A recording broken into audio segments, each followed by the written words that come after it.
Correcto. Muy ruidito ahí, sí. ¿Verdad? Bueno, muy buenas tardes. Maite Orú, un saludo cordial desde la Facultad de Humanidades, Ciencias Sociales y Cultura Guaraní. Estamos en la fecha clausura de las terceras jornadas de lengua y literatura.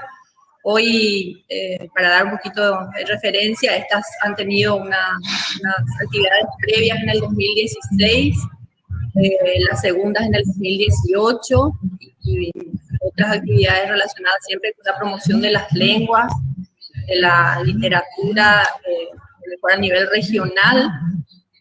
Pero hoy tenemos un invitado especial y a quien le agradecemos muchísimo por haber aceptado tan rápidamente esta convocatoria que le hicimos. Realmente comentábamos recién entre los que formamos parte de la organización y de la gestión de estas jornadas, que es realmente una emoción muy grande para los que de alguna manera hemos comenzado a enseñar y a trabajar en el área de las lenguas, ¿verdad? De contar con el profesor Daniel Casani. Antes de eso, quiero, en representación también de la organización y de la Facultad de Humanidades, darle las palabras al decano de nuestra casa de estudios para que dé las palabras de ocasión brevemente. Muchas gracias, Mirta. Muy buenas tardes desde la Facultad de Humanidades, Ciencias Sociales y Cultura Guaraní, desde la Universidad Nacional de Itapúa. Quiero aprovechar la oportunidad para entregarle los saludos a Daniel Casani Comas por su deferencia, por estar con nosotros en esta tarde en Paraguay, y entregarle también los saludos a Daniel de nuestro rector, el profesor ingeniero Ilegar González Girala, con quien hace un rato estuvimos en una reunión y quien me pidió el favor de hacerles llegar el saludo a todos y muy especialmente a nuestro invitado de honor hoy, Daniel Casani. Muchísimas gracias, Daniel, por estar con nosotros. Como estábamos conversando antes de que se empiece a oficialmente grabar este evento y este encuentro académico en las terceras jornadas de Lengua y Literatura de la Facultad de Humanidades de la Universidad Nacional de Itapúa, aquí muchos en el ámbito de las lenguas te conocen como un libro, ¿verdad? Entonces hoy es como tenerte o como tener tu libro en persona, ¿verdad? Alguien que escribió, ¿verdad? Entonces, definitivamente el libro normalmente es el intermediario, como la persona que escribe y se comunica a través del libro con quien lo lee, ¿verdad? Entonces, es una cuestión que realmente emociona y da mucho gusto el poder contar en persona contigo en una universidad que este año está cumpliendo 25 años y que, sin embargo, ha hecho un esfuerzo tremendo desde Paraguay, desde el corazón de Latinoamérica, por desarrollar esa noble misión de formar profesionales en diferentes áreas y especialmente desde la Facultad de Humanidades en el área de las lenguas, ¿verdad? En las ciencias del lenguaje y de la literatura. Y definitivamente el tema que has elegido, que es el de comunicar, el de enseñar, ¿verdad? El arte de dar clases desde el punto de vista de un tema que apasiona. Así que por ese motivo, muchísimas gracias nuevamente, Daniel, por estar con nosotros. Desde el Consejo Directivo de la Facultad, nosotros hemos celebrado desde el principio la organización de las terceras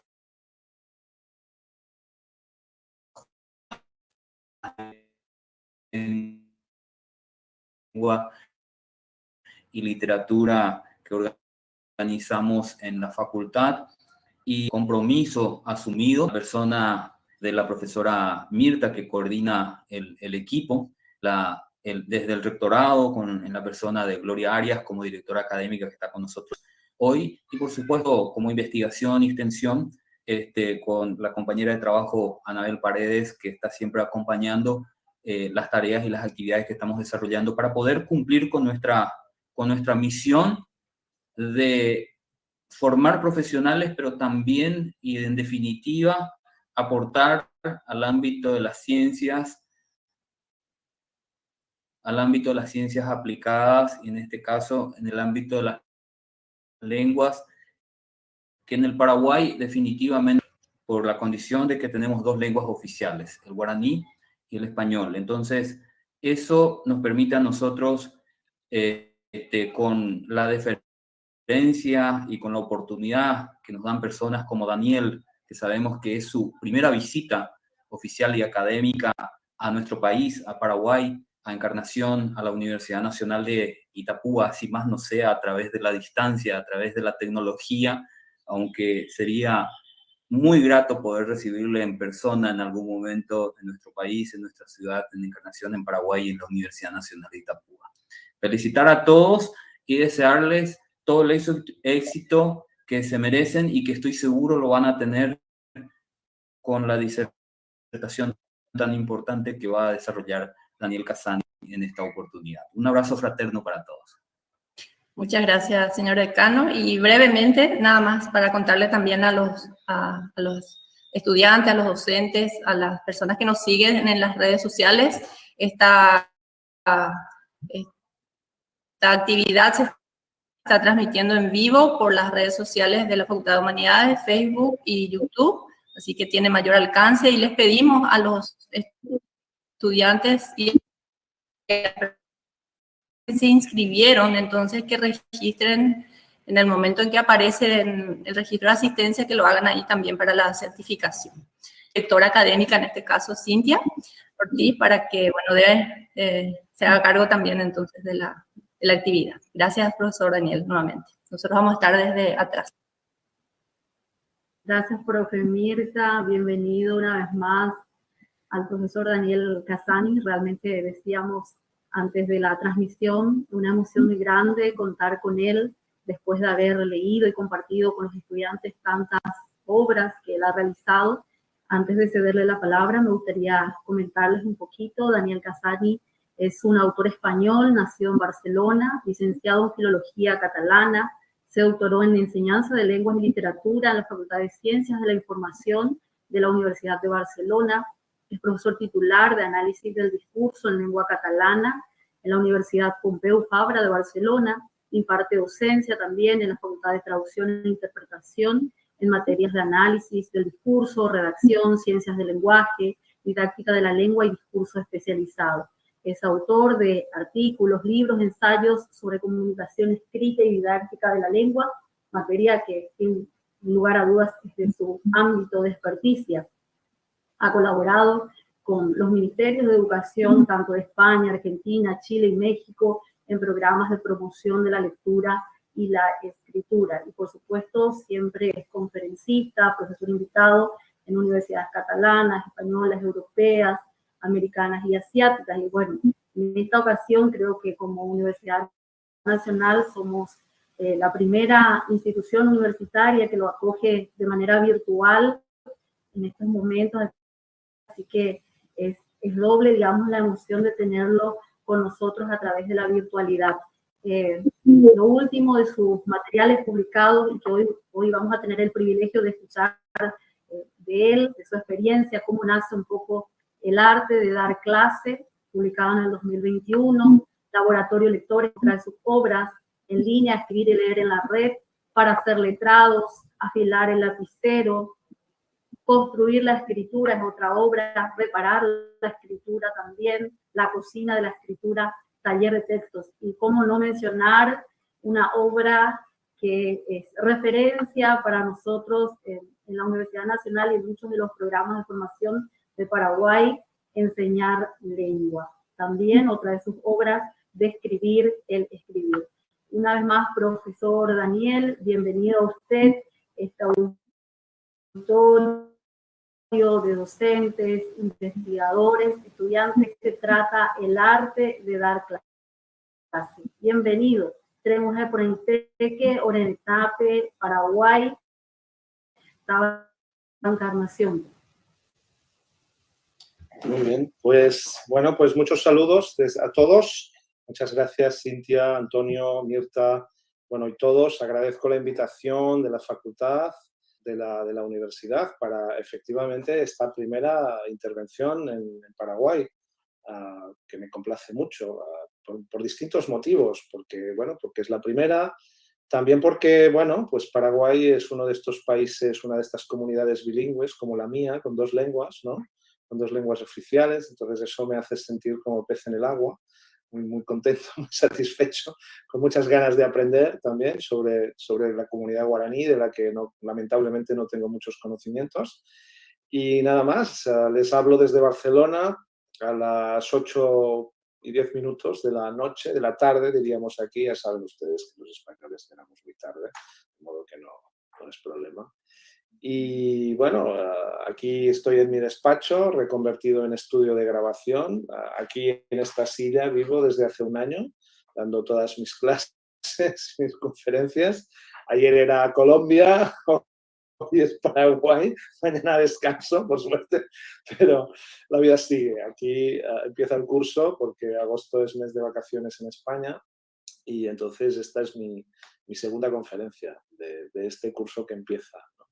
De modo que muy contento y espero no defraudarles y poder ofrecer una bonita charla que, aparte de, bueno, pues de presentar algunas ideas sobre lo que es enseñar en esta época tan maldita que nos ha tocado vivir, pues poder reírnos un rato también, porque yo creo que es mucho mejor. Y me complace mucho poder participar en este cumpleaños, ¿no?, de la facultad, de la universidad.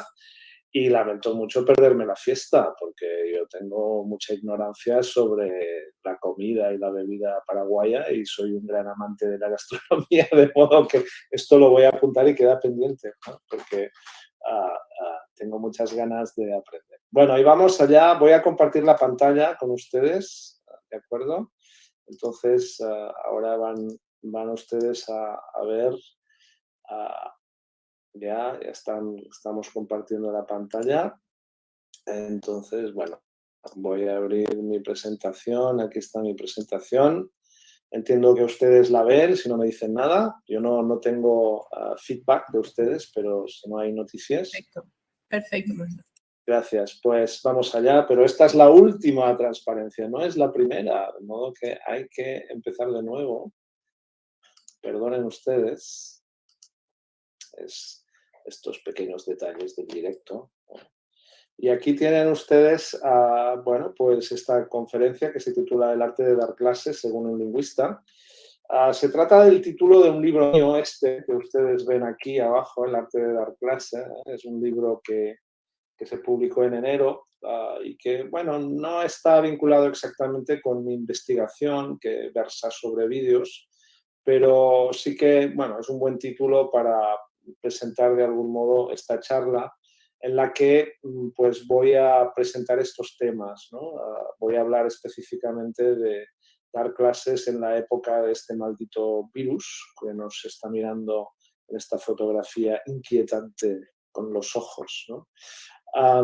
Presentaré un poco mi trabajo, después hablaré de los modelos educativos que han surgido a raíz de esta pandemia y luego me centraré específicamente en lo que yo creo que es un tema caliente en estos momentos, que es el tema de, bueno, en una situación de comunicación en línea, de clases en línea, ¿no?, porque estamos confinados o porque, bueno, pues porque no todo el mundo puede asistir a una clase presencial, pues qué opciones tenemos de hacer una clase que sea realmente participativa, cooperativa, centrada en el alumno, que no sea una mera conferencia, una mera exposición de un contenido, que es algo, pues bueno, que un vídeo permite hacer muy bien y mejor, porque un vídeo puedes pararlo, puedes rebobinarlo, puedes verlo varias veces, puedes tomar notas, incluso puedes insertar tareas dentro del vídeo, ¿no?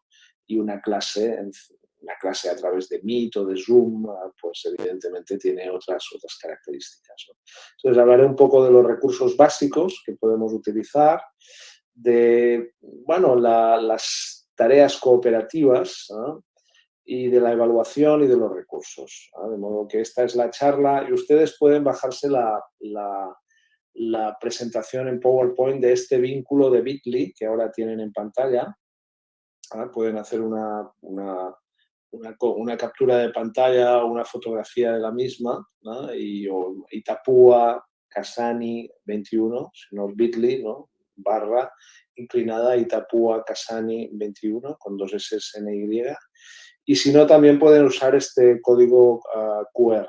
Si tienen ahora mismo, por ejemplo, el decodificador de su celular, pues lo pueden activar y bueno, luego lo volveré a mostrar, ¿eh? Y pueden ustedes bajarse la presentación y también la puedo enviar a la organización para que la cuelgue donde sea accesible para todos ustedes, ¿de acuerdo? Entonces voy a hablar del arte de dar clase, pero específicamente me centraré en las cuestiones de hacer clase en línea, ¿no? De modo que es una charla bastante específica sobre cuestiones de enseñanza virtual en línea. Y en concreto hablaré sobre cómo se puede aplicar el aprendizaje cooperativo a esta situación, ¿no? No voy a hablar de aprendizaje cooperativo y voy a presuponer que ustedes ya saben lo que es el aprendizaje cooperativo, ¿no? Que es esta propuesta de enseñanza que viene, pues bueno, de la segunda mitad del siglo XX y que lo que propone es que los aprendices aprenden mejor si están cooperando entre ellos y no compitiendo o trabajando de manera individualista, ¿no? Entonces esto implica generar pues, dinámicas de cooperación dentro del aula, que los alumnos desarrollen tareas en equipo, que colaboren, que se ayuden entre sí. Es una metodología muy sofisticada que se ha aplicado pues, sobre todo en secundaria, pero también tiene aplicaciones en primaria y en la universidad. Y yo creo que es uno de los temas calientes en este momento en la educación, porque, bueno, todos sabemos que es posible dar muy buenas conferencias en línea y grabar vídeos, como hemos visto, pero en cambio el tema de cómo organizar una buena sesión cooperativa con los alumnos cuando están repartidos en distintas pantallas, cada uno en su casa, a muchos kilómetros de distancia o a pocos kilómetros, pero sin la posibilidad de encontrarse, pues es otra pregunta relevante. Entonces, bueno, vamos allá. Y estos son, bueno, pues el libro que les mencionaba antes y algunos de los textos que ustedes se pueden bajar de la red y leer. Son las últimas cosas que he publicado. En la universidad, en los blogs de mi universidad, hay un pequeño texto irónico sobre dar clases durante la pandemia, breve, y luego publiqué en Colombia y en México estos 2 textos que ustedes ven aquí, que si los googlean los encontrarán fácilmente en la red. Me olvidé de decir que en el espacio, en el Drive que comparto con ustedes, con este código QR o con este vínculo de Bitly, tienen la presentación en PowerPoint y también tienen otros documentos que comparto con ustedes, que están libres en la red y que voy a mencionar a lo largo de esta charla. ¿De acuerdo? Entonces, bueno, vamos allá. Y vamos a empezar con, bueno, pues cuáles son los modelos educativos que nos trajo la pandemia. Es una metáfora, nos trajo la pandemia, porque claro, son modelos que ya existían antes, pero que la pandemia probablemente los ha popularizado o los ha hecho más necesarios por las situaciones que hemos vivido y que estamos viviendo, ¿no? Entonces aquí tienen un pequeño ejemplo, un pequeño esquema donde podemos ver que podemos distinguir básicamente 2 grandes grupos, los que serían los modelos educativos presenciales y los que son a distancia, ¿no?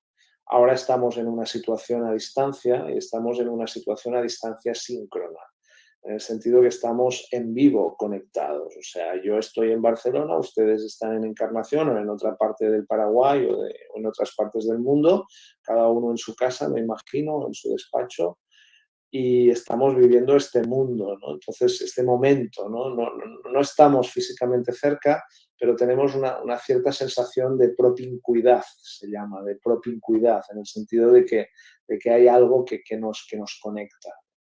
Pero claro, también podemos enseñar a distancia de manera asíncrona, y de hecho, pues, no sé, la Open University de Gran Bretaña, por ejemplo, la UNED española, la Universidad Nacional a Distancia, o la UOC, la Universitat Oberta Abierta de Cataluña, en catalán, ¿no? O el IOC, Institut Obert de Cataluña, Obert significa abierto, esto es catalán, es la lengua propia de aquí de Cataluña, pues ellos trabajan con modelos asíncronos, ¿no? Lo cual significa que pues, tú participas en una plataforma, sea Moodle, sea Edmodo o sea Blackboard, y allí tienes un montón de materiales multimodales, vídeo, audio, etcétera, pero no estás conectado al mismo tiempo con los compañeros o con el profesor en la mayor parte del tiempo. Puede haber algunas actividades síncronas, pero la mayor parte del modelo es a distancia.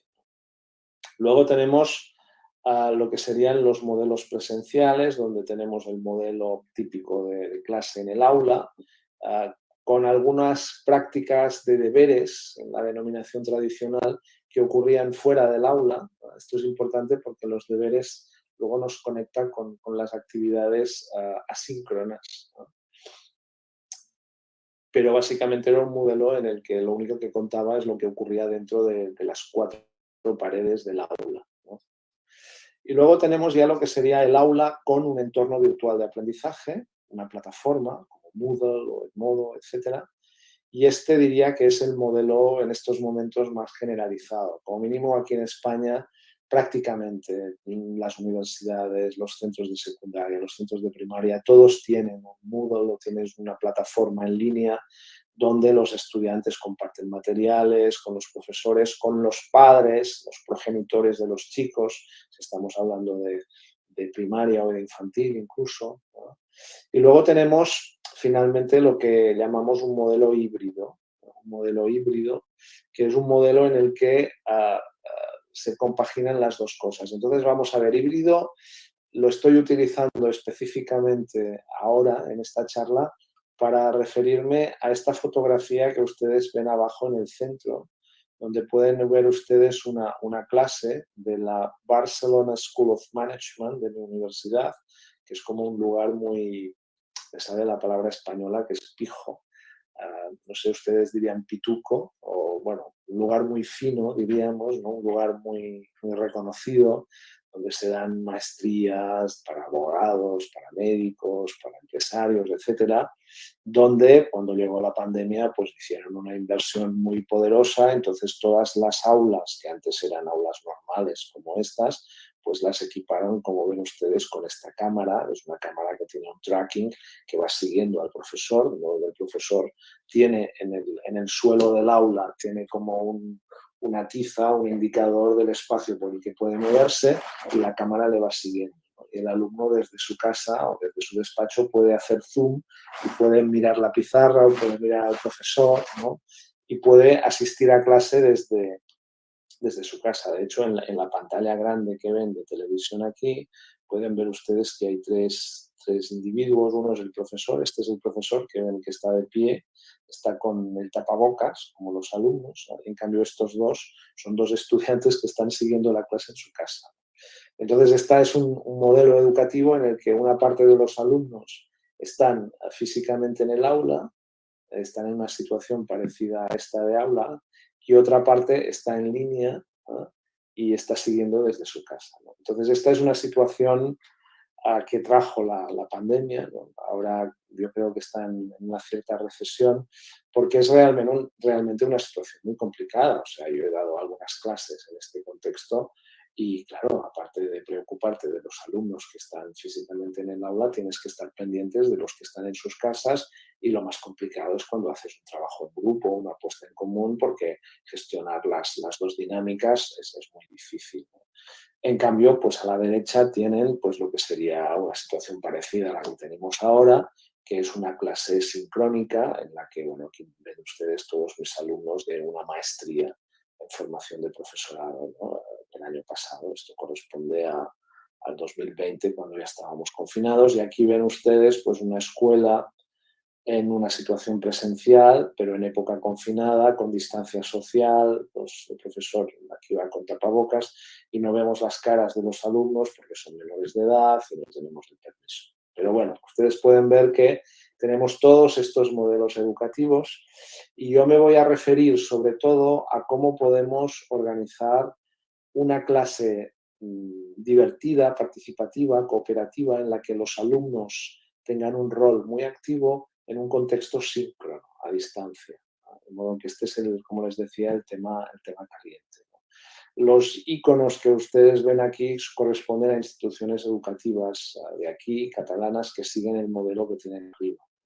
Aquí tienen un centro de formación de adultos, que normalmente pues, tienen básicamente un trabajo presencial, la Escuela Oficial de Idiomas, que también tienen más trabajo presencial, pero ya aquí tienen centros de secundaria que ya tienen un contexto más digitalizado, la Barcelona School of Management, que les comentaba, y las instituciones de educación a distancia, ¿no?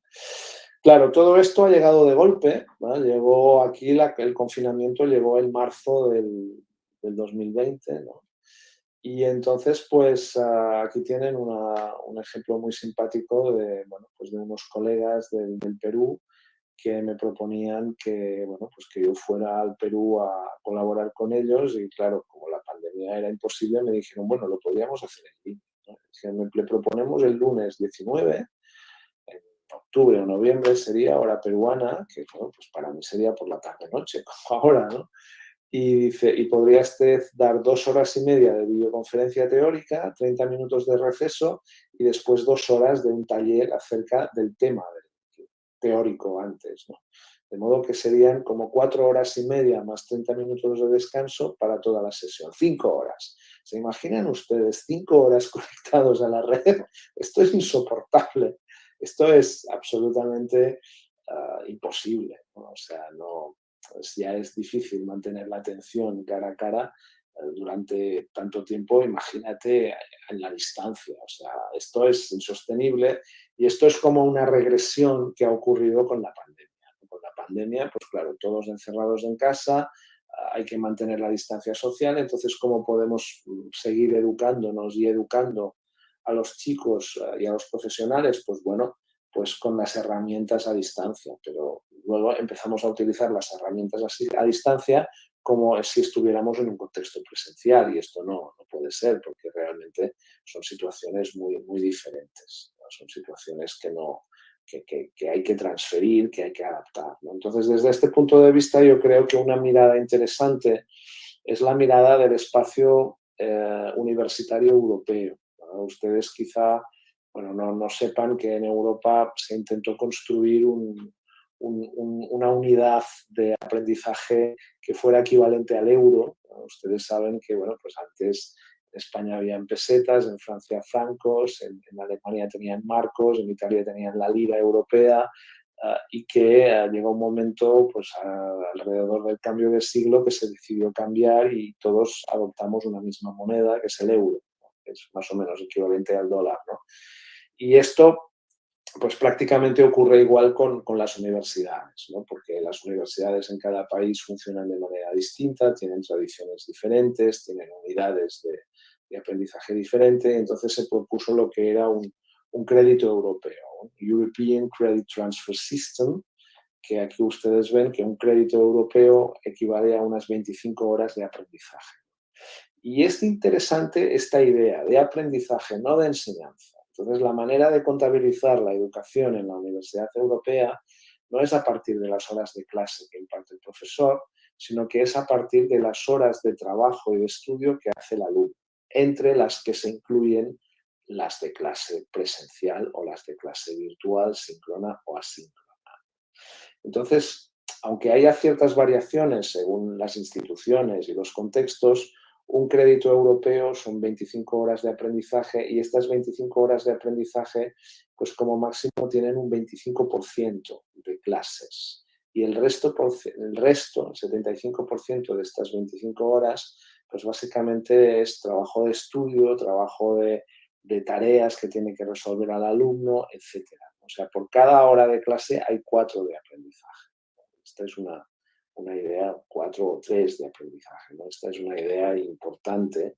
Y yo creo que en este sentido hay que entender la conexión virtual, ¿no? Que esta hora que vamos a estar juntos, más los minutos, la media hora de receso, de comentario, de preguntas y respuestas que podamos tener después, pues básicamente es una parte pequeña de un proceso en el que después ustedes pueden revisar la documentación que les he pasado, pueden dialogar entre ustedes con sus profesores. Estamos hablando de una unidad más grande de aprendizaje que puede ocupar, pues, 5 horas o 6 horas si ustedes leen algunos de los textos que les he adjuntado. ¿De acuerdo? Lo que ha ocurrido con la pandemia es un poco lo mismo que ocurrió en el año 2005 cuando llegaron y se popularizaron las plataformas digitales, que es que muchos profesores entendieron que eran muy buenas porque ahorraban fotocopias. O sea, en vez de fotocopiar el material para los alumnos, uno lo colgaba en la plataforma digital, los alumnos se lo bajaban o se lo imprimían en sus casas, con lo cual el coste de la fotocopia lo pagaban las familias y todos muy contentos porque era mucho más ágil, ¿no? Pero claro, esto no es un avance en innovación educativa ni en aprendizaje, es una regresión, es una pérdida, porque significa que se focaliza la adquisición de conocimientos, la posesión de conocimientos, ¿no? La memorización. Y un poco lo que ha pasado en esta época con la pandemia es lo mismo, ¿no? De que de golpe y porrazo, pues de una semana a otra empezamos a dar clases en línea y las clases se convirtieron en exposiciones magistrales, terribles, ¿no? Mucho más pesadas, porque claro, es mucho más pesado aguantar 3 o 4 o 5 horas de profesor en línea desde tu casa que estar en el aula y poder hacer actividades con los compañeros. Entonces, bueno, en este contexto yo creo que es muy relevante replantear cómo podemos utilizar el aprendizaje cooperativo, el aprendizaje cooperativo en estos contextos de educación a distancia, ¿no? De educación en línea o híbrida, en el que hay una parte de las actividades que se realizan a distancia. Y entonces, bueno, aquí, puesto que no voy a hablar de este tema, les he propuesto distintos materiales que pueden encontrar ustedes en línea, algunos gratuitos, otros no. Este de aprendizaje cooperativo para ELE, que es para español como lengua extranjera, pero que sigue siendo una buena introducción, lo pueden encontrar ustedes en el Drive que comparto con ustedes, ¿no? Y luego, bueno, aquí tienen los Johnsons, que son 2 hermanos que han popularizado el aprendizaje cooperativo en Estados Unidos y en el ámbito latino y que han también publicado muchos textos, tienen una web muy interesante al respecto.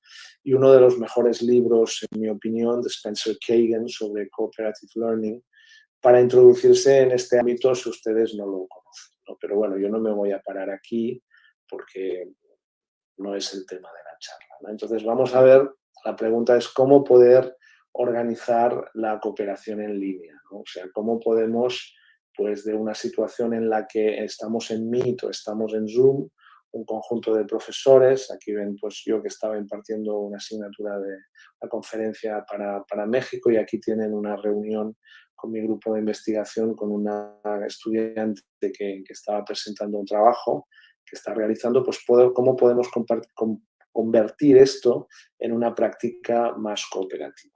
Vale, entonces vamos allá. Entonces la primera idea que surge, pues claro, es que, bueno, lo primero que hay que hacer es crear salas. O sea, en vez de trabajar pues 100 o 200 personas o 50 personas todas juntas en línea, que es evidentemente una situación que solo facilita la magistralidad y la exposición de contenidos de manera monologada, pues lo que podemos hacer es crear salas y que los alumnos tengan algún espacio de trabajo en grupo, ¿no? Esta es un tutorial, un pequeño tutorial que ustedes pueden encontrar en la red para ver cómo se pueden organizar las salas en Zoom, ¿no? Y aquí pueden ver ustedes pues, que tú puedes, pues si estás en una clase con, no sé, con 40 personas, pues puedes decir, pues voy a crear 10 alumnos, 10 salas, 3, 4, 5, 6, hasta 10, ¿no? Y voy a distribuir a los alumnos aleatoriamente y les doy una tarea antes de hacer la creación de salas, de que todos se vayan cada uno a su sala y estamos 10 minutos o 15 minutos trabajando y luego regresamos y luego repetimos la operación. Bueno, pues lo que hay que decir es que esto no es aprendizaje cooperativo, esto es un pequeño trabajo en grupo, pero no es cooperación, porque si lo que hacemos es organizar a los alumnos aleatoriamente, en cada momento los alumnos estarán con alumnos diferentes. Entonces es imposible que lleguen a conocerse o suficientemente para poder trabajar en equipo. Trabajar en equipo es que tú colaboras con personas que conoces y que te repartes las tareas, que negocias el contenido y a partir de aquí tú aprendes con ellos, ¿no? Pero esto puedes hacerlo cuando conoces a tus compañeros, ¿no? No sé si en Paraguay fue famosa una serie que me parecía terrible, que se llamaba El Equipo A, de violencia y de un grupo, ¿no? de personas muy distintas, donde estaba el forzudo, el habilidoso, el informático, el inteligente, etc. Y claro, este es un ejemplo de equipo, ¿no? Porque se conocían mucho, siempre trabajaban juntos, se repartían las tareas y así conseguían, ¿no?, llegar a objetivos. Pero claro, si tú distribuyes los alumnos aleatoriamente, pues esto es imposible, ¿no? De modo que para trabajar en grupo, para trabajar en equipo, lo que hay que hacer es organizar a los alumnos de manera continuada para formar el mismo grupo de trabajo a lo largo de todo el curso. Esto es un equipo, esta es la diferencia de un equipo, ¿no? Y entonces esto implica que tú tienes que enseñar a los alumnos a moverse por las plataformas y a irse y a regresar a sus grupos de trabajo en sus salas, ¿no? Aquí tienen una captura de pantalla, esto es Collaborate Plus, no es Zoom, pero más o menos funciona igual. Y aquí tienen, por ejemplo, los nombres de mis estudiantes y como yo los organicé en grupos, cada grupo creó un nombre para su grupo, para su equipo, y entonces durante todo el curso estuvieron trabajando ellos, ¿no? Ellos conjuntamente, siempre los mismos, con algunas actividades iniciales para conocerse, para profundizar, para aprender a trabajar en equipo y después poco a poco pues se convirtieron en auténticos equipos de trabajo. Pero claro, fíjense que esto es un proceso muy complejo que exige pues la formación previa del profesor, pero también una formación previa de los alumnos y un conocimiento bastante detallado de los equipos para que esto pueda funcionar, ¿no? Entonces hay que enseñar a los alumnos las funcionalidades de Meet o de Moodle o de Zoom. Hay que explicarles, por ejemplo, en esta captura que ven aquí a la derecha, cómo se puede salir de una sala y regresar al grupo conjunto o cómo se puede encontrar tu grupo. Y eso significa pues, que tú tienes que construir esto desde tu casa, en la distancia, tienes que formar los grupos, tienes que informar a todo el grupo de cuáles son los grupos y cómo se distribuyen los alumnos, cada uno tiene que saber con quién va, tiene que recordarlo a lo largo de las clases y esto exige pues, todo un conjunto de gestión digital en línea a la que no estamos acostumbrados por la falta de experiencia. Entonces ahora voy a explicarles un poco cómo se pueden utilizar estos recursos para desarrollar esta práctica. Entonces, bueno, aquí ven, por ejemplo, una captura de pantalla de una clase en la que yo tenía unos 30 alumnos y los alumnos estaban organizados en salas y estaban trabajando en grupos de 4. Entonces, estaban trabajando en guaraní, podríamos decir, estaban trabajando en catalán, ¿no? Entonces, aquí ven el ejercicio que les voy a traducir. Dice, pasó de la sopa, solo probó un canelón, rechazó el estofado, alabó el pastel y las pequeñas tentaciones, le petit four, del café. Y entonces los alumnos tenían que añadir 30 adjetivos a esta tarea, ¿no? Y lo hacían en grupo, en un estilo, en una tarea de lluvia de ideas, ¿no? Entonces estaban cada uno en su casa, pueden ver ustedes, entonces todos iban diciendo adjetivos y todos los iban copiando. Entonces, esta es una buena tarea de trabajo en equipo, relativamente sencilla para empezar a trabajar en grupo, ¿no? Aquí ven ustedes otra tarea que resulta interesante, que es el uso de los números, ¿no? El uso de los números para poder trabajar en grupo. Entonces, imagínense también una clase en la que cada uno está en su casa, el profesor organiza pues grupos de 4, cada 4 se encuentran en una sala independiente del resto, y entonces el profesor les va dando el texto que ustedes ven en negro, se lo va dando por el chat, porque claro, el profesor no puede multiplicarse en 10 salas, pero sí que puede enviar un mensaje a todos al mismo tiempo.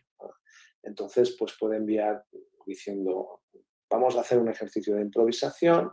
Entonces había una vez 2 gemelos africanos muy divertidos, tipi-top, vivían en la playa en un pueblo de la costa atlántica, vivían en una cabaña muy humilde, y luego escribes, número 1, describe en 1 minuto cómo era la cabaña. Y entonces dentro de cada uno de los grupos de 4 alumnos, pues hay uno que tiene el número 1, que sabe que tiene 1 minuto para explicar de manera improvisada cómo era la cabaña.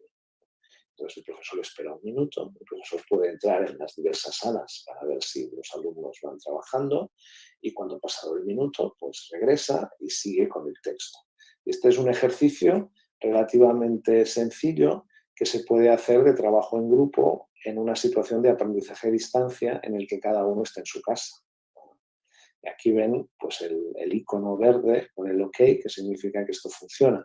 En cambio, aquí vieron que estaba el rojo, que indicaba que no funcionaba. Perdón por ir tan rápido de arriba y abajo. Bueno, cosas que funcionan y cosas que no funcionan en línea del aprendizaje cooperativo. Pues bueno, una cosa que funciona es lo de asignar roles, ¿no? Por ejemplo, pues es una cosa que tú puedes hacer cuando hay un trabajo en grupo. Es decir, Nicolás, tú vas a ser el vigilante. ¿Qué hace el vigilante? Pues el vigilante se encarga de que todos los compañeros cumplan las órdenes. Lara, tú serás la animadora. ¿Qué hace la animadora? Pues la animadora se fija en las personas que no hablan y les pregunta para que intervengan más, ¿no? Marc, tú serás el técnico asistente. ¿Quién es? Pues el que soluciona los problemas informáticos cuando se presenta. Entonces, esto es algo que el profesor puede organizar de manera muy rápida con el chat o dando las instrucciones a cada uno, y funciona muy bien. En cambio, lo que para mí es más complicado es cambiar el rol que las plataformas asignan a cada uno de los asistentes, ¿no? Si es ponente, si es moderador, si tiene más privilegios o menos privilegios. Esto es más complicado porque exige entrar uno por uno y cambiarlo. Y si estamos en un contexto en el que hay que agilizar las actividades y hay que cambiar a menudo de roles, pues esto, si tienes muchos alumnos, acaba siendo bastante complicado. Aparte que ya sabemos que cada plataforma es distinta, que cada actualización de cada plataforma también introduce pequeños cambios y que a veces tienes 30 alumnos esperando allí para hacer una actividad y tú no pillas cuál es el botón para hacer X, ¿no? Entonces, bueno, pues esto es un poco complicado y no funciona tan bien en mi opinión, ¿no? Vamos a hablar en parte de cómo se gestiona toda esta cooperación en línea que estoy comentando y que es el punto clave de dar una buena clase en esta época de pandemia, ¿no? Entonces, bueno, una primera idea muy importante es que además del canal de comunicación básico, que en este caso pues es Meet con todos ustedes, ¿no? Yo estoy en Barcelona, ustedes están en el Paraguay, estamos a un montón de horas de distancia y a miles de kilómetros, pues conviene tener un canal externo de control, ¿no? Entonces, este canal es WhatsApp, efectivamente, o sea, con Mirta y estoy conectado por WhatsApp, de modo que yo sé que si hay alguna dificultad, ella me enviará rápidamente un mensaje por WhatsApp y yo me enteraré que ha pasado algo y que ustedes no me siguen, ¿no? Entonces, esto es fundamental en la clase a distancia, ¿no? Tener un canal que no dependa de la wifi de cada uno, de la plataforma, de las conexiones, porque si se cae algo, hay una manera de avisar al ponente o al profesor o a algunos alumnos, ¿no?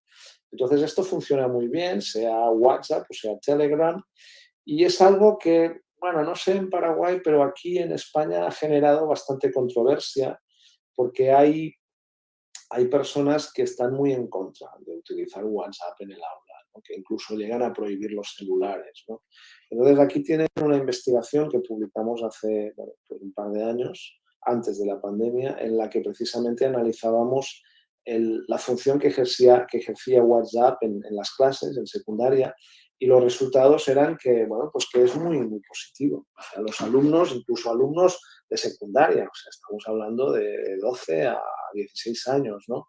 pues son alumnos que utilizan el WhatsApp con finalidades útiles, o sea, no para pasar el rato y para reírse. Hay una parte de usos de este tipo, pero en general ellos utilizan el WhatsApp pues por la tarde, ¿no? De las 5 a las 9, cuando han acabado las clases y están preparando las clases del día siguiente. Y básicamente lo que hacen es hacer preguntas sobre: ¿alguien me puede explicar esto?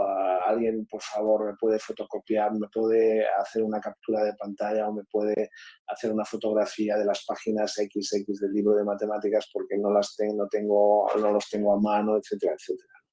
Y de modo que funciona muy bien, ¿no? Y aquí tienen ustedes los ámbitos y las funciones con que se utiliza el WhatsApp, y es una herramienta muy importante, de modo que yo les recomendaría a todos ustedes que utilicen WhatsApp sin miedo, manteniendo la privacidad. Yo como profesor nunca quiero estar en los grupos de conversación de mis alumnos, pero sí que tengo el teléfono de uno de los alumnos, del coordinador o del responsable, si quieren, al que yo puedo avisar si tengo alguna novedad y que él o ella me puede avisar si hay alguna cosa, ¿no?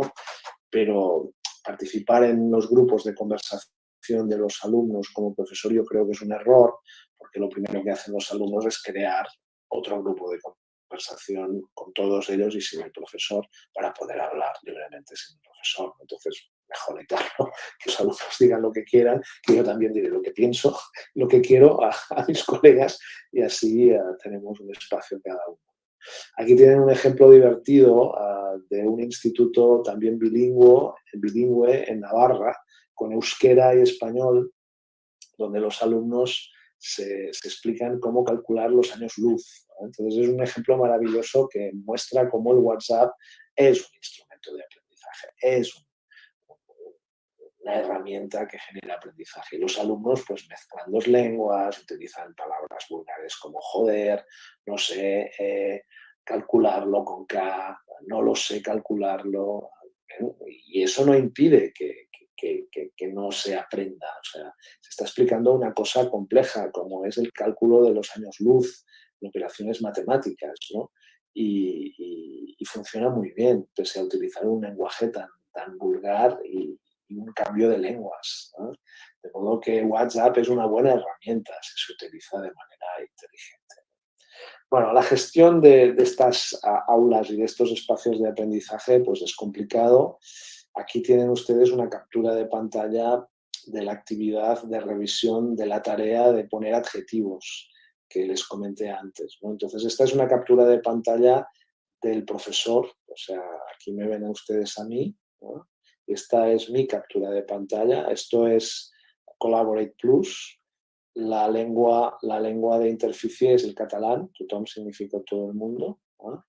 Y aquí ven ustedes pues, que yo estoy utilizando el español, que es la lengua en la que estaba dando este máster, esta asignatura. Aquí ven los alumnos que tendrían que tener la identidad oculta para salvaguardar su privacidad, pero bueno, no pasa nada porque ellos son adultos y saben que yo tomo capturas de pantalla y que las utilizo con buenas finalidades.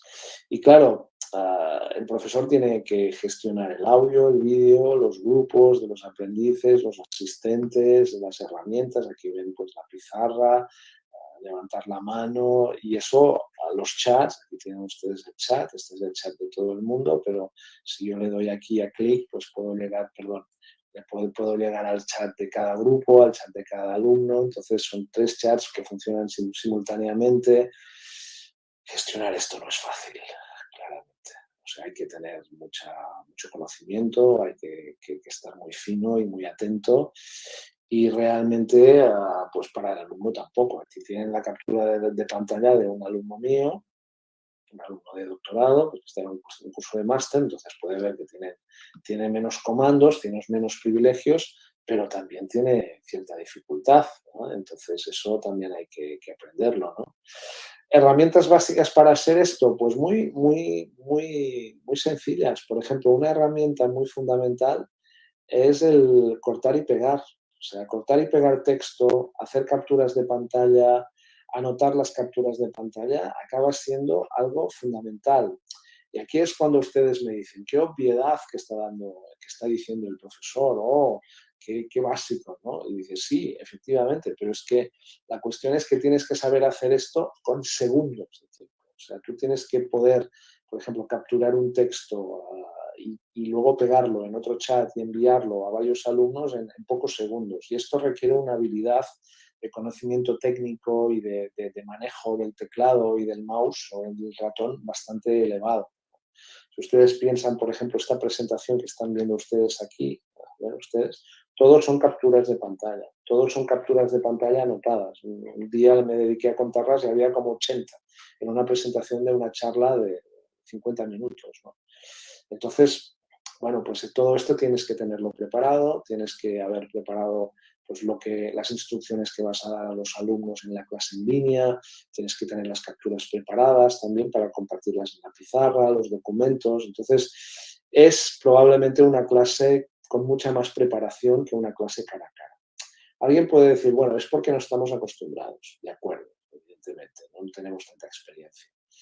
Pero la gestión muchas veces ocurre en línea, en una pantalla, ¿no? Por ejemplo, también es muy importante tener una pantalla grande. O sea, yo estoy trabajando ahora con un iMac muy grande y tengo la posibilidad de poner 2 ventanas, de poder de algún modo abrir varias cosas al mismo tiempo. Hacerlo con un laptop pequeño es mucho más difícil, que es lo que hacen normalmente los alumnos, en el mejor de los casos, ¿no? Si tienen este tipo de recursos. Entonces, eso hay que tenerlo también en cuenta para gestionar esta situación. En resumen, yo diría que la gestión de eso al principio es de un estrés muy grande. O sea, yo recuerdo las clases del principio de esta pandemia en línea que yo estaba tan nervioso y tan estresado como cuando era un principiante, cuando era un docente principiante. Y luego ya te vas tranquilizando, ya vas entendiendo que no pasa nada si salta la wifi o si cometes un error, que ya lo recuperarás. También ves que todo es más lento, ¿no? Las clases son mucho más lentas, puedes hacer muchas cosas, pero son más lentas. Y hay algunas cosas que no funcionan, ¿no? Que vamos a ver ahora rápidamente, ¿no? Vamos a ver ahora algunos recursos básicos. Por ejemplo, compartir imágenes funciona muy bien.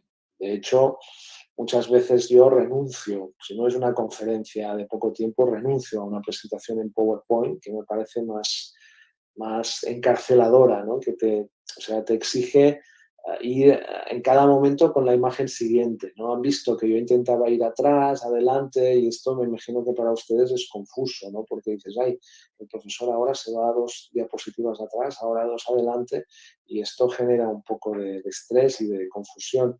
Y en cambio, compartir imágenes es más fácil, de modo que a veces yo, en vez de tener un PowerPoint, prefiero tener todo un conjunto de imágenes, de capturas de pantalla, de textos, de subidas ya a la red. Yo sencillamente en cada momento la elijo, la activo y la comparto con mis estudiantes y se evita esta situación de ir delante y detrás y de ver diapositivas que no te interesan en un momento que no toca. Entonces, bueno, otro recurso posible es utilizar la pizarra. Aquí ven ustedes pues, la pizarra en la que los alumnos anotaban verdadero o falso un conjunto de afirmaciones. Cada uno estaba en su casa, ¿no? Y aquí ven un trabajo en grupo en que 4 personas iban escribiendo en la pizarra pues, ideas sobre un mismo tema. De modo que estos recursos funcionan. También puedes ir, por ejemplo, compartir preguntas en texto. Este es un cuento de Augusto Monterroso, un microcuento, ¿no? En el que se van introduciendo preguntas y esto lo puedes ir abriendo paso a paso, ¿no? De modo aquí les muestro la pantalla completa, pero imagínense que esto está animado, de modo que primero ven ustedes en un lejano país existió hace muchos años una oveja negra, cómo era el país y cómo era la oveja, aparte de negra. Entonces los alumnos tienen unos segundos para responder, pueden responder de manera oral incluso, pueden hacerlo por chat y luego tú sigues y dices, fue fusilada. Bueno, ¿por qué fue fusilada?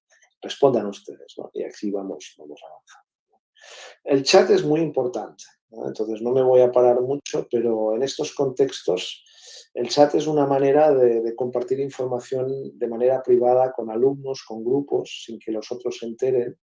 Y es una manera de repartir información que en una situación de clase pues claro, haríamos sencillamente acercándonos a un grupo, a un alumno y dándole una fotocopia. Entonces aquí no lo podemos hacer y en cambio en el chat pues es mucho más fácil. Escribí hace años un capítulo sobre cómo utilizar chats en este libro en inglés sobre Higher Education and Second Language Learning. Y bueno, básicamente habla de distintos tipos de chat con algunas instrucciones, pero no me voy a parar porque ya llevo mucho tiempo de retraso. Vamos a hablar de algunas tareas cooperativas típicas y vamos a ver si funcionan o no funcionan y vamos a ver algunos recursos y ya vamos a las preguntas, ¿no? Bueno, los dramas para aprender lenguas, saben ustedes que no son teatro ni escenificaciones, y son ejercicios pequeños, breves, en los que por parejas o en pequeño grupo tienes que resolver tareas, ¿no? Como por ejemplo, charla con tu compañero y dirige la conversación para que tu compañero diga 2 veces la palabra que te ha tocado, geranio, por ejemplo, sin que se dé cuenta, ¿no? Pues los dramas funcionan bastante bien. Tienen la dificultad de que tienes que dar las instrucciones a cada alumno por separado. Esto exige manejar el chat de una manera muy rápida o con mucha previsión, pero funcionan bastante bien. El trabajo por parejas también funciona bastante bien, ¿verdad? Sobre todo si son cosas muy específicas que no se pueden encontrar en la red. Porque, claro, recuerden ustedes que estamos hablando de una situación en la que cada alumno está en su casa, con su ordenador, con acceso a Internet. Entonces, según que les preguntas, pueden encontrarlo fácilmente en la red, con lo cual ya tienen la información que supuestamente tendrían que pedir a su compañero, ¿no? Pues bueno, este es un ejercicio típico de rellenar vacíos, de enseñanza de lenguas, pero adaptable a cualquier otra materia. Los alumnos por parejas tienen pues una sala, la distribución de los muebles en una sala, pero fíjense ustedes que cada alumno, el alumno A o el alumno B, tienen elementos distintos, ¿no? Por ejemplo, el alumno B tiene la mesa y las sillas, en cambio el alumno A no lo tiene. El alumno A tiene, en cambio, pues esta otra mesa y esta silla aquí. De modo que los alumnos, sin mostrarse, no pueden porque están evidentemente cada uno en su casa, pues tienen que explicar los muebles que tienen y el otro tiene que entenderlo y tiene que dibujarlo en su cuaderno. Aquí un ejercicio muy interesante, cooperativo, que no funciona es la conversación con fichas. La conversación con fichas es un ejercicio en el que los alumnos que están en clase presencial van hablando y cada vez que hablan tienen que dejar un bolígrafo, un papelito, una ficha conforme están consumiendo un turno de conversación, ¿no? Y entonces las fichas se van acumulando en la mesa y es una manera de ordenar la conversación. Es como un juego de dominó, como ven en la fotografía, ¿no? Y es un buen ejercicio para aprender a dialogar y a negociar y construir un tema, ¿no? Y esto, claro, es muy difícil hacerlo en línea. No funciona porque, bueno, podrías hacerlo, pues no sé, con gestos ante la cámara, pero es mucho menos ágil, ¿no? Otra cosa que es más difícil son los rompecabezas, que son esas tareas en las que se reparte la información de un tema entre varios alumnos y los alumnos tienen que explicárselo entre ellos y luego trabajar juntos, ¿no? Entonces esto es muy difícil porque es un ejercicio que dura mucho tiempo y como los alumnos tienen acceso a Internet, pues evidentemente van a buscar la información que les conviene porque es una cosa mucho más rápido que trabajarla con los compañeros que la tienen. Entonces, bueno, no funciona tan bien. En cambio, las instrucciones escritas sí que funcionan. O sea, en el trabajo de aula, normalmente el trabajo en grupo se hace oralmente, el profesor da las instrucciones orales y, en cambio, difícilmente se hacen escritas, ¿no? Pero hay algunas propuestas para hacer tareas escritas de manera que el alumno tenga que leer más. Y precisamente, pues en el trabajo en línea esto funciona muy bien, porque tú puedes tener las instrucciones preparadas y se las envías por chat o por correo o por mensaje a los alumnos y ellos pues pueden trabajar con ellas. Funciona muy bien. La limitación de recursos tiene pros y contras. La limitación de recursos es esta idea por la que el alumno no es bueno que tenga acceso a todo el material, porque entonces tiene tendencia a poseerlo, a quedárselo y a no leerlo ni a aprenderlo. En cambio, es mejor pues no tener todo el material y que el alumno tenga que trabajar para, por ejemplo, poder obtenerlo, sea copiándolo, sea transcribiéndolo, sea resumiéndolo, y entonces esto aprende más, significa que aprende más el alumno. Pero bueno, esto tiene la dificultad que, como decía ya varias veces, pues el alumno tiene acceso a Internet y hábilmente puede encontrar muchas cosas, ¿no? Este, por ejemplo, es un ejercicio de Perdidos en la Luna muy típico, de expresión oral y de negociación de contenidos, en que el alumno puede encontrarle fácilmente en la red porque hay muchas copias del mismo. Bueno, vamos acabando ya y voy a hablar un poco de la evaluación en línea, que es algo que ha preocupado mucho a los profesores universitarios, porque claro, acostumbrados a hacer exámenes, pues resulta muy difícil, ¿no? Cómo evaluamos el alumno desde la distancia. Y bueno, una de las cuestiones es ver el traqueo de los alumnos en Internet. Entonces aquí pueden ver, por ejemplo, el alumno A, toda la asistencia, todas las veces que se ha conectado a la plataforma, todas las cosas que ha visto. Aquí pueden ver ustedes, pues por ejemplo, este es el registro de visualizaciones de los materiales de la semana 8, la semana 9, la semana 10 de un alumno, ¿no? Entonces pueden ver que la semana 8 sí que trabajó, pero la 9 nada y la 10 solo un día, ¿no? Entonces, claro, este alumno claramente no ha cumplido con la tarea, ¿no? Y aquí vemos claramente la diferencia de dedicación de un alumno A y un alumno B. Entonces, comparando estos datos del tracking de las plataformas con los datos de las tareas que hayan realizado, los chats, los foros, los trabajos escritos, los vídeos, etcétera, hay suficiente material para emitir una buena evaluación del alumnado y de su aprendizaje.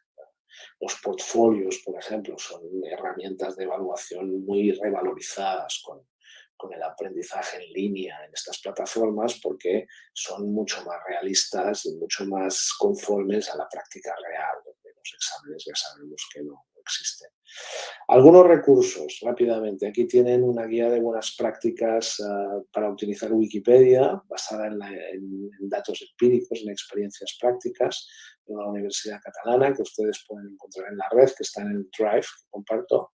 Fieldgrip es algo que se ha puesto totalmente de moda en estos tiempos de pandemia, que permite utilizar los vídeos también para colaborar y que creo que es un muy buen recurso. Clearflare para trabajar, por ejemplo, con el doblaje, la anotación y la subtitulación de películas. No sé si hay, por ejemplo, un grupo de trabajo en guaraní con este programa gratuito de la Unión Europea, pero yo les animaría a entrar y a mirarlo porque es algo que seduce mucho a los alumnos. Es un programa que permite subtitular, doblar, anotar pequeños clips para aprender lenguas, ¿eh? Entonces funciona muy bien. Y en definitiva, pues en esta charla, mi primera charla en el Paraguay, pues he querido mostrarles un tema de mucha actualidad, ¿no? Que es cómo utilizar el aprendizaje cooperativo en la enseñanza en línea, ¿no? Entonces hemos visto que tiene muchas posibilidades, también algunas limitaciones, que funciona mucho mejor en un formato síncrono, ¿no? Cuando alumnos y docentes coinciden, con propincuidad en línea, ¿no? La tecnología actual permite integrar habla, escritura, imagen en contextos complejos de aprendizaje, lo cual es positivo, ¿no? Pero también una cosa que no he dicho es que yo creo que todavía tenemos que aprender mucho a desarrollar toda esta práctica, porque mi sensación durante esta pandemia es que básicamente se ha desarrollado el trabajo de exposición magistral, ¿no?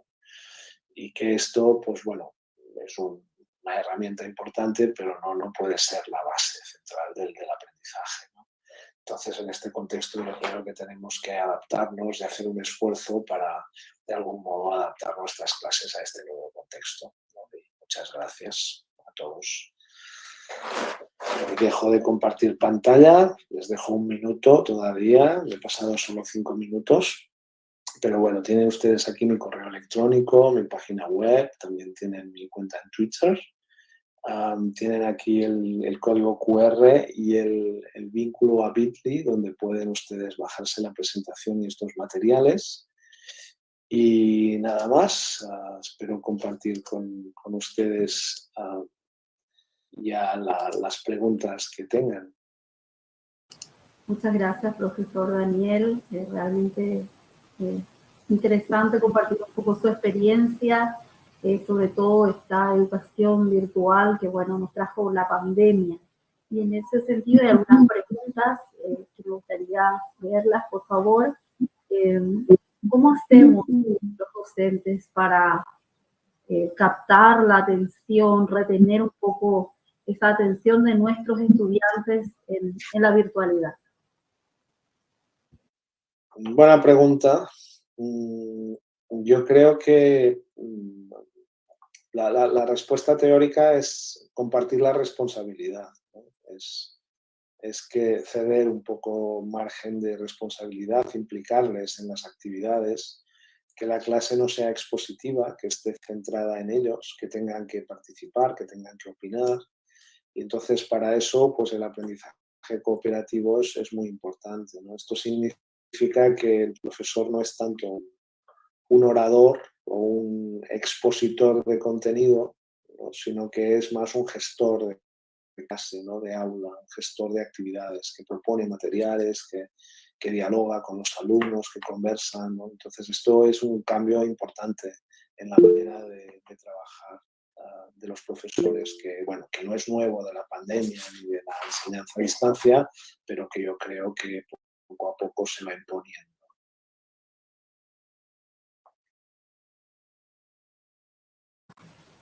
Muchas gracias, profe. Leíamos también el arte de dar clase, y ese material habla un poco de ese primer día para cualquier maestro. No precisamente su primer día de trabajo, pero sí su primer día de clase con un grupo de estudiantes. Esa mezcla de sensaciones, nervios, estrés, aun cuando pudo haber estado en aula ya 30 años, 20 o 10. ¿Por qué puede ser eso? Yo creo que es bueno, porque yo creo que el día que nos sintamos esto ya podemos cerrar, podemos dejar de trabajar, porque ¿por qué? Pues porque empiezas de cero, porque no conoces a los alumnos, porque ha pasado mucho tiempo desde que diste la última clase, porque, bueno, pues todos estamos nerviosos, ¿no? Yo creo que es bueno, ¿no? Incluso después de dar muchas charlas, yo siempre me digo, el día que no estés nervioso antes de dar una charla, mala señal. Los nervios es una indicación de que estás preocupado, de que estás interesado, de que estás implicado en la actividad, ¿no? Entonces, no es algo negativo. Sí, otra pregunta que hace alguien que ya por lo visto indagó un poquito acerca de su obra. Usted hace un poco una metáfora del médico con la labor del docente, en el sentido un poco de la utilización del lenguaje, de atender al sujeto principal del proceso de enseñanza-aprendizaje, que es el estudiante. ¿Podría explicar un poquito a los estudiantes, a los docentes que están acompañando esta conferencia? Bueno, a ver, la manera una manera muy generalizada de aprender algo nuevo es compararlo con algo viejo, ¿no? Compararlo con algo viejo y buscar sus similitudes o sus diferencias, ¿no? Entonces yo creo que, bueno, pues en la vida que tenemos, pues las dos cosas más importantes probablemente son la educación y la salud, o la salud y la educación, ¿no? Asumiendo que, bueno, pues lo que es la manutención y el día a día, la vivienda, la alimentación, todo eso ya están garantizados, ¿no? Pero como comunidad humana, pues lo que nos caracteriza, dos cosas muy importantes son estas, ¿no? Y son dos actividades en las que tenemos unos profesionales altamente cualificados que se dedican, pues, de algún modo a gestionar la actividad, la salud y la educación de toda la comunidad, ¿no? Entonces, en este sentido, compararlas me parece interesante porque tienen muchas similitudes y algunas diferencias, ¿no? Entonces, algunas similitudes muy claras, por ejemplo, son que las dos son muy importantes. Claro, la medicina gestiona la vida, ¿no? En cambio, la educación gestiona la cultura, el acceso a la profesión, el acceso a muchos recursos de la comunidad, ¿no? Las dos se han empobrecido. O sea, Todavía la medicina es más prestigiosa que la educación, pero si hacemos una comparación de los últimos 100 años, antes un médico era mucho más importante de lo que es ahora, comparativamente entre hace 100 años ahora, ¿no? Y el educador también, ¿no? Yo siempre digo que en un pueblo hace 100 años las personas importantes eran el médico, el maestro y el cura, y el alcalde. En cambio, ahora en un pueblo, ¿quién es importante? Pues básicamente el alcalde y el director de la sucursal bancaria. El director de la sucursal bancaria, ¿no? Yo diría que ni el cura, dependiendo de los lugares. No sé qué piensan ustedes, ¿no? Yo no conozco mucho el Paraguay para opinar, pero... Y el médico, bueno, yo creo que sigue siendo reconocido, pero ya no tiene la importancia de ahora, ¿no? Entonces, esto es terrible, ¿no? Saber que estamos evolucionando en una dirección, en mi opinión, muy equivocada es terrible. Pero bueno, también hay diferencias interesantes, ¿no? Entonces siempre digo que, por ejemplo, pues si tú vas a un centro médico, cualquiera, te van a dar básicamente el mismo tratamiento para todo, ¿no? O sea, si pillas la COVID, yo creo que en todas partes más o menos te van a tratar del mismo modo, porque tienen un protocolo de trabajo, tienen una manera de trabajar muy estricta, ¿no? Es muy difícil que en un centro te den un tratamiento de hace 50 años. Está prohibido, ¿no? Y la persona que lo hace acaba en la cárcel. ¿Pero ustedes conocen a algún educador que esté en la cárcel por una mala praxis educativa? Porque esté enseñando a leer con una metodología de hace 50 años. Y yo creo que hay muchos de estos. Y yo no quiero que nadie vaya a la cárcel, evidentemente. Entenderán ustedes. ¿Por qué? Bueno, pues porque en educación está esta idea de la libertad de cátedra. También es cierto que hay un consenso bastante claro de lo que es la salud. Estar vivo, estar muerto, es muy claro para todos. Tener buena calidad de vida es bastante claro para todos. En cambio, ¿qué es una persona educada? ¿Cómo se educa una buena persona? Esto ya es más discutible. Encontraríamos opiniones muy diversas sobre qué perfil tiene que tener una persona educada. Entonces, a partir de aquí, pues la coherencia, la congruencia entre los educadores es infinitamente más baja que entre los médicos. O sea, sabemos muy bien que el mismo niño en las 5 o 6 escuelas que puede haber en una ciudad, entre los 5 o 6 maestros de cada nivel, del mismo nivel que puede haber en cada una de estas escuelas, puede tener educaciones totalmente distintas. En cambio, esto en un centro médico no ocurriría. Entonces, es en este sentido que me gusta comparar la educación con la medicina para aprender, ¿no? Porque yo creo que si tomáramos algunas ideas de los médicos, pues muy probablemente iríamos mejor y también tendríamos más reconocimiento social. Bien, tengo otras preguntas, profe. La profesora Susana Mitru nos saluda, dice buenas tardes. Comentan sobre un enorme pero invisible costo de mantener colegios cerrados. ¿Qué aspectos de las clases virtuales favorecerían la escritura de los estudiantes?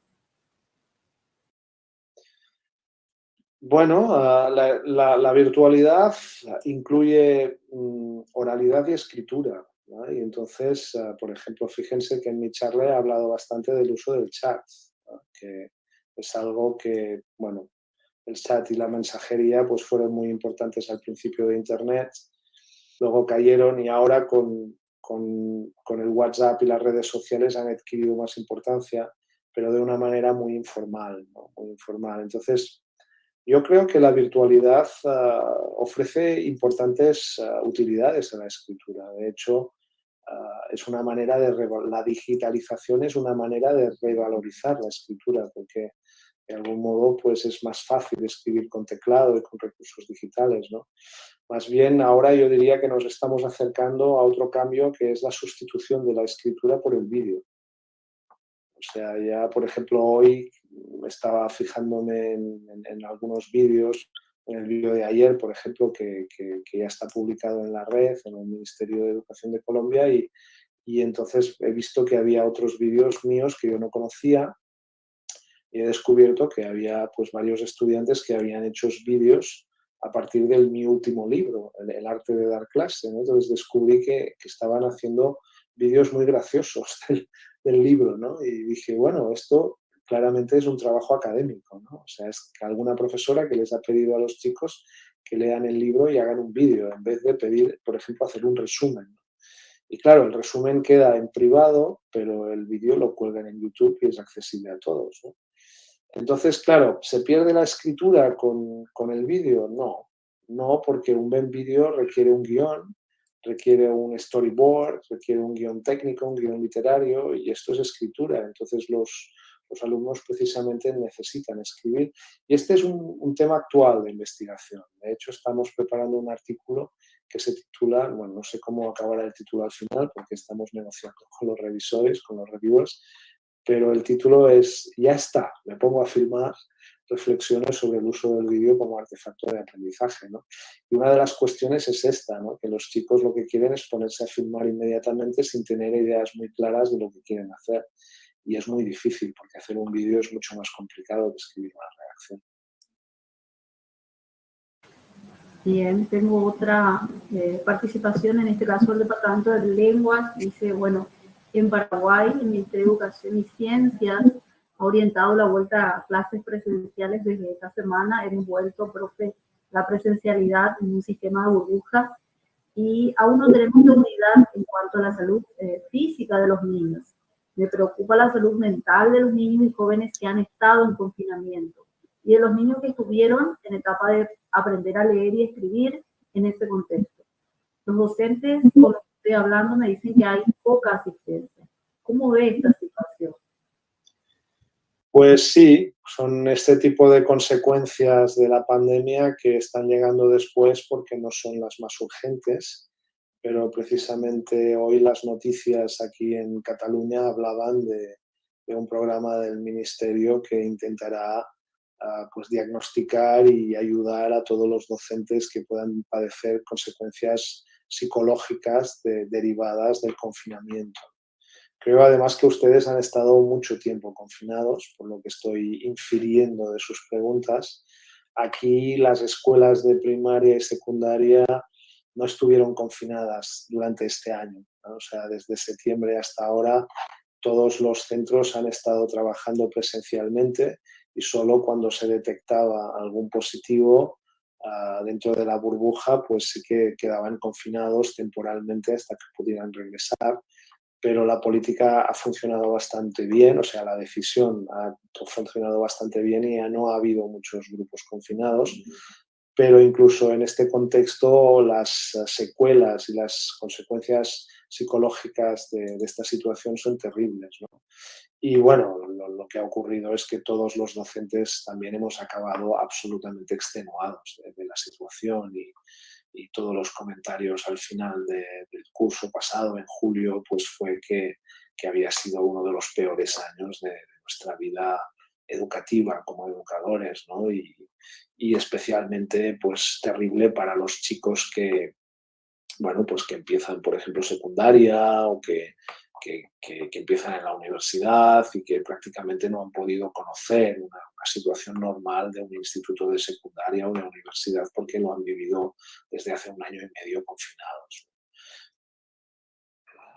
Yo creo que, bueno, una situación tan terrible, claro, lo primero que se trata son las urgencias y, en cambio, pues todas las dificultades subclínicas, ¿no? que no se diagnostican, ¿no? Pero yo creo que todos hemos sufrido mucho. O sea, yo que tengo salud, que tengo pues trabajo, que no he perdido nada, que lo he pasado mal, como todos ustedes, ¿no? O sea, hay momentos en los que dices, bueno, tu vida se ha desmoronado. O sea, todo lo que hacías antes, yo no sé si voy a poder hacer esto o lo otro. Entonces, esta sensación de impotencia y de tristeza y de confusión y de incertidumbre, porque las cosas van cambiando cada semana, ¿no? Ha sido terrible, terrible, ¿no? Y eso, evidentemente, pues lo pagaremos espero, soy optimista, ¿eh? De modo que vamos a salir de esta y poco a poco vamos a tener mejores opciones y ustedes verán que la escuela con la burbuja funciona muy bien y no hay que tenerle miedo al virus, pese a que ya lo hemos conocido. Bien, tengo otra pregunta más, profe, están todos muy atentos. Otra pregunta nos habla de cuál es el gran desafío para los docentes de lenguas en los distintos niveles. Nosotros tenemos aquí 3 niveles: educación inicial, escolar básica, educación media, educación superior. Y bueno, ¿cuál es el desafío que hoy nos espera después, creyendo, ¿verdad?, que superaremos pronto esta etapa de pandemia? Bueno, hay varios temas que ya estaba, o sea, vamos a dejar de hablar del virus, ¿vale? Y de sus consecuencias, ya basta de esto y vamos a hablar de otras cosas, ¿no? Entonces, bueno, pues yo creo que un tema importante es la digitalización, indiscutiblemente. O sea, cuando podamos tener una vida normal, pues muchas cosas que llegaron no se van a ir. O sea, las plataformas se van a quedar.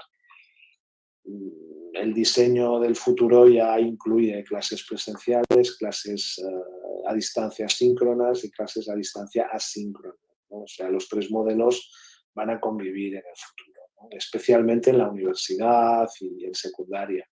En primaria y en inicial es más difícil porque los chicos no tienen tantos recursos, no tienen tanta responsabilidad, entonces depende más de la presencialidad, ¿no? Pero en la universidad y en la formación permanente de adultos, claramente la presencialidad va a recuperarse, pero va a haber reducida su actividad y va a haber más actividad en línea, porque todos hemos descubierto que una charla como esta funciona. O sea, yo estoy en Barcelona, ustedes están en Paraguay, pero esto ha funcionado bien, o sea, nos hemos entendido. Claro, no es igual que si hubiéramos estado juntos, hubiéramos tomado un café antes y después nos fuéramos a cenar o a comer. Evidentemente que no, no hay que negarlo, pero evidentemente esto es mejor que no hacer nada.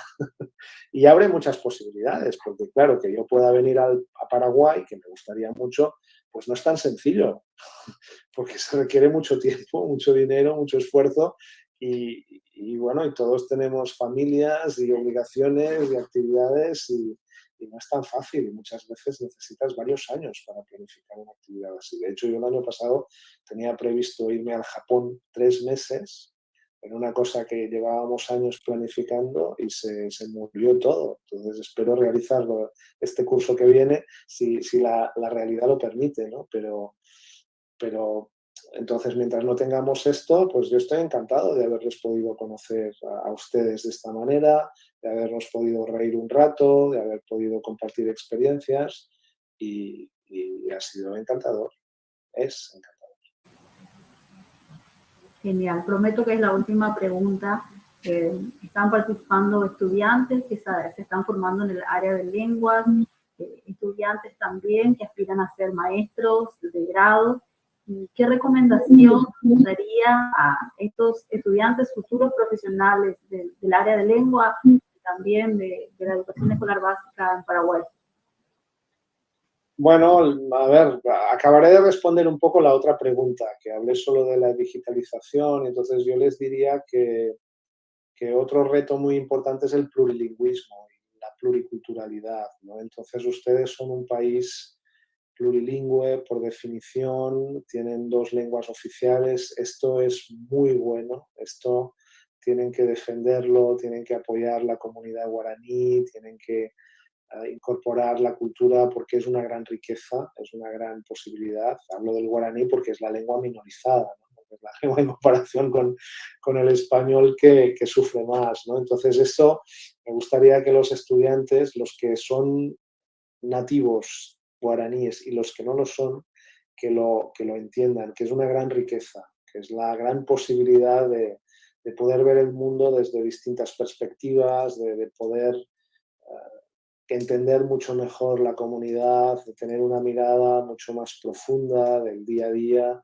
y es una gran riqueza, ¿no? Entonces, bueno, y la última cosa que diría es que la educación, pues quizá no esté tan reconocida en la sociedad en términos de sueldos, de prestigio, etcétera, como quisiéramos, pero en cambio es una profesión maravillosa que te permite estar en contacto con los jóvenes y te permite seguir aprendiendo cada día, ¿no? Entonces, a veces me preguntan, ¿cómo lo haces tú, que ya llevas tantos libros publicados, que siempre, cada vez, pues haces cosas más curiosas y tal? Y dice, pues mira, pues yo vampirizo a mis alumnos, o sea, pero clarísimamente, ¿no? Vampirizo en un sentido positivo de la palabra, o sea, yo comparto con ellos, ¿no? Yo ahora, por ejemplo, estoy trabajando pues con una chica que está estudiando cómo la gente aprende español bailando salsa. Bailando salsa, ¿no? Una chica de origen ucraniano que ha vivido en Canadá y ahora está aquí en Barcelona, o sea, bailando salsa. Estoy estudiando con una chica mexicana que vive en Chicago cómo la gente que tiene dificultades para leer aprende de enfermedades a partir de novelas gráficas sobre medicina. O sea, cómo la producción de novelas gráficas sobre lo que es ser bipolar, lo que es un cáncer, lo que es una diabetes, lo que es, etcétera, pues si tienes dificultades de lectura, ¿cómo puedes aprender con un cómic, ¿no? Con una novela gráfica, ¿no? Entonces yo estoy aprendiendo muchísimo de mis alumnos. Y lo importante es dejar que los alumnos hablen, dejar que expliquen lo que les interesa, lo que hacen y tú intentar entenderles, ¿no? Entonces todo viene a partir de aquí. A partir de aquí surge todo. Porque tú tienes muchas cosas que enseñarles, pero ellos también te pueden enseñar mucho a ti si les sabes escuchar. Tengo algunos mensajes. Estela Anzo desde Argentina, escuchando al gran Casani. Dice aquí un mensaje. Sabemos que tiene muchos seguidores en Argentina también. Estamos aquí cerca. El profesor Oscar Galeano dice, Teres hasta por Entequena, voy a dejar a Daniel en nuestro idioma guaraní. Que pases muy bien, significa. Y bueno, son saludos un poco de la comunidad académica, de varios puntos de nuestro país, saludando también por esta actividad. Y prometí que iba a hacer la última pregunta. A varios escritores les he escuchado decir cuando le hacían esta pregunta que para los escritores cada una de sus obras son como sus hijos. Por lo tanto, todos los quieren por igual, para cada uno es importante. Igual me gustaría preguntarle al profe Daniel, de estas obras que estuve mencionando hoy, de las que usted también habló un poquito, ¿cuál de ellas es para usted, digamos, la mejor, la que más le gusta? Pues no lo sé, no, yo no tengo hijos, tengo libros, pero me parece que son cosas muy distintas, porque los libros son, no sé, son productos de momentos concretos, ¿no? Y entonces, por ejemplo, ustedes han mencionado un libro, Enseñar Lengua, que han dicho que les gustó mucho y que lo utilizan mucho y me alegro mucho, pero es un libro que a mí me costó mucho, que sufrí mucho, porque fue un libro muy, muy extenso, un libro en unas circunstancias que ahora tampoco tiene sentido recordar, ¿no? Pero que fueron muy complicadas. Luego hay libros que no les das mucha importancia y tienen mucha repercusión. Libros que te parecen muy importantes que no tienen repercusión. Como que no, o sea, no eres el padre único de los libros, ¿no? O sea, no sabes muy bien lo que va a pasar. Realmente, o sea, aunque tengas intuiciones, por ejemplo, mi último libro, pues está teniendo muy buena aceptación y han habido ediciones especiales en Argentina y en Colombia, y aquí en España ya van a hacer una segunda edición y apenas hace 6 meses que salió el libro, o sea que es impresionante, nunca había tenido ningún otro libro con esta repercusión, pero en cambio el libro anterior que usted ha mencionado, que se llama Laboratorio Lector, es un libro que a mí me parece más divertido que este segundo y no ha tenido tanto éxito. Y dices, ¿por qué? Y dices, bueno, el título quizá no ayuda tanto, no sé. Hay cosas que no sabes muy bien por qué, ¿sabes? Que no controlas. Y entonces los sentimientos que tienes sobre tus libros también van variando a lo largo del tiempo, ¿no? Porque Enseñar Lengua es un libro de los años 80, ¿no? Entonces han pasado 30 años ya y has vivido muchas cosas y tienes sensaciones muy, muy diferentes.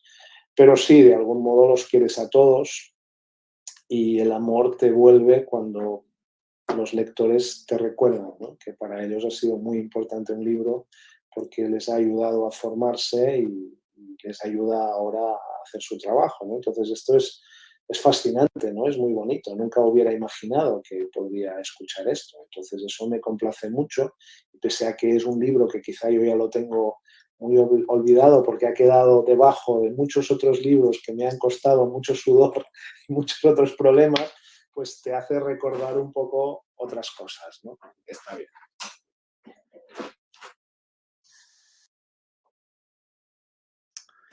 Y nada, pues un gusto estar con esta charla y bueno, pues ya seguimos en contacto en este pequeño mundo que compartimos a pocos clics, aunque sea a decenas de miles de kilómetros. Los agradecidos somos nosotros, profesor Daniel. Dijimos hoy antes de la grabación, de la presentación, que bueno, creo que la pandemia ha permitido, la virtualidad ha permitido que usted esté hoy con nosotros, así que estamos muy contentos de haber compartido con usted esta tarde, para usted ya tardecita noche, así que muchas gracias. Desde la Universidad Nacional de Itapúa estaremos remitiendo a su correo una certificación, un agradecimiento por tan importante gesto. Sabemos que es una persona muy ocupada, sin embargo hizo un tiempo en su agenda para estar con nosotros, para compartir toda su experiencia y para nosotros es más que satisfactoria. Desde el Departamento de Lenguas, profe Mirta, por favor, agradecida con usted cuando me decía el profe Daniel Cassani va a estar con nosotros. Ella sabe que, bueno, es nuestro autor de referencia para la licenciatura en bilingüismo guaraní-castellano, que es una carrera de grado que tenemos aquí en la Facultad de Humanidades de la UNI. Bueno, una enorme satisfacción, así que agradecida también con Mirta, que ha hecho todas las gestiones para que el profe Daniel esté con nosotros. Profe Mirta. Y seguirán los agradecimientos, porque lo vemos al profesor bastante cansado después de una jornada laboral seguramente intensa, y que haya seguido 1 hora y media con nosotros otra vez es más que grandioso. O sea, un gran saludo, profesor. Muchas gracias por responder tan humildemente al pedido que le hicimos por correo y rápidamente. Así que esperamos que no sea la última y bueno, vamos a preparar ya las comidas típicas de esta zona para que en algún momento cuando nos visite, porque nos contó que estuvo en la Encarnación, en algún momento cruzó, ¿verdad?, ese puente que en este momento está cerrado, hace 1 año y medio que no pasamos al otro lado, pero bueno, esperamos que pronto eso se abra, se revierta esta situación y entonces podamos buscar ese pasaje y traerlo por aquí. Un gusto, profesor. Muchísimas gracias. Muy bien, pues que les vaya bien. Buen fin de semana. Muchas gracias a todos y bueno, nosotros continuamos la agenda a la tardecita a partir de las 5 de la tarde. ¿Sí? Estamos con el panel sobre políticas educativas y derechos lingüísticos, así que los esperamos en breve nuevamente. Muchas gracias.